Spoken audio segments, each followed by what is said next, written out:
Speaking of negative reviews, let's talk about some ways to avoid negative reviews. I know there was a lot of people on this call that were a little worried about negative reviews. And that's actually one of the reasons that you haven't asked for positive reviews, is because of the fact that you're afraid of getting negative reviews.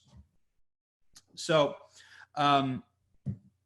so one of the ways, honestly, the easiest way to get more positive reviews is, to avoid negative reviews, is to get more positive reviews. And the reason why is because people are less likely to leave a negative review when there are so many positive reviews, because people don't like being different. So and honestly, I'll be honest with you, this happened to me one time. I went to a bagel shop not too long ago. Actually, it was about 2 years ago. I went to a bagel shop and they ran out of bagels.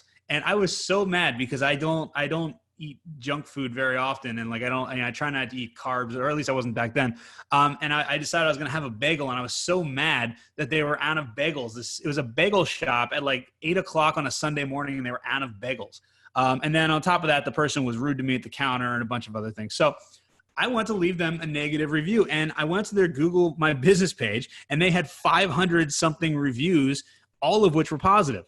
And I was like, you know what? I'm not even going to bother leaving a negative review, because first of all, they've got so many reviews that it's not going to make a difference. And I just know who's going to believe me. Everybody's going to think that I'm the jerk because everyone had a great experience and I had a problem, you know? So, and honestly, I didn't leave the review. So if you can get a lot of positive reviews, it will actually make people not leave a negative review. I'm not saying that it's 100% foolproof, but it's a lot less likely that people are going to leave a negative review when there's tons and tons and tons of positive ones talking about how great you are, because they're going to have to admit, okay, well, what's wrong with me? Why didn't I get a great response? So, or a great experience. So that's something to consider, is that getting more positive reviews will actually protect you from negative reviews. And, you know, like I said, protect yourself by flooding with good reviews. Now, the other thing is that it will minimize the impact that a negative review has on you.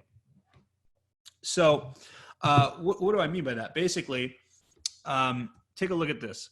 If you have 3 positive reviews and 2 negative reviews, well, that means you're going to have a 3.75 rating out of 5, right?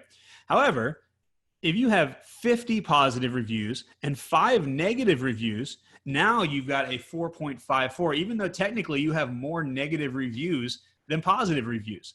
And basically, that's kind of the game. The game is that you want to protect yourself, so that if you have 50 positive reviews and 0 negative reviews, that's great. But now what that means is that if you've got 50 positive reviews, you can take a few negative reviews, and it's not going to kill your law firm.